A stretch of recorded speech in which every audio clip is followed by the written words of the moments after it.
Kannur Mahe ബൈപ്പാസിൽ toll booth ജീവനക്കാർക്ക് മർദ്ദനം. 20-അംഗ സംഘം ആക്രമിച്ചതാണ് പരാതി. ടോൾ നൽകാത്തതിനെ ചൊല്ലിയുള്ള തർക്കത്തെ തുടർന്നാണ് മർദ്ദനം. വിവരങ്ങൾ നൽകാൻ മിഥുൻ പിള്ള ചേരുന്നുണ്ട്. മിഥുൻ, വിവരങ്ങൾ. കണ്ണൂർ മാഹി ടോൾ ബൂത്തിലാണ് ജീവനക്കാർക്ക് നേരെ ഒരു വിഭാഗം കയ്യേറ്റം ചെയ്യുന്ന ഒരു സാഹചര്യം ഉണ്ടായത്. ടോൾ നൽകാത്തത് ചോദ്യം ചെയ്തതിനാണ് ഇവർ മർദ്ദിച്ചത്. ഇന്നലെ രാത്രി ഏതാണ്ട് 9 മണിയോടുകൂടിയാണ് ഈ ഒരു സംഭവം നടന്നത്. ഒരു വാഹനം ടോളിലൂടെ കടന്നുപോയതിനൊപ്പം ഇതിന് പിന്നാലെ മറ്റൊരു വാഹനം ടോൾ നൽകാതെ കടന്നുപോകാൻ ശ്രമിക്കുകയായിരുന്നു. ഇത് ജീവനക്കാർ ചോദ്യം ചെയ്തതോടെയാണ് സംഘർഷത്തിലേക്ക് കാര്യങ്ങൾ നീങ്ങിയത്.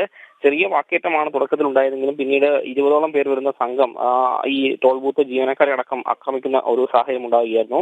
സംഭവത്തിൽ ടോൾ ബൂത്തിലെ സെക്യൂരിറ്റി ജീവനക്കാരൻ ഉൾപ്പെടെ പരിക്കേറ്റിട്ടുണ്ട്. ജീവനക്കാരുടെ മൊബൈൽ അടിച്ചു തകർക്കുകയും ടോൾ ബൂത്തിലെ കമ്പ്യൂട്ടർ ഉൾപ്പെടെ നശിപ്പിക്കുകയും ചെയ്തിട്ടുണ്ട്. സംഭവത്തിൽ ഈ ടോൾ ബൂത്ത് ജീവനക്കാർ പരാതി നൽകിയിട്ടുണ്ടെങ്കിൽ.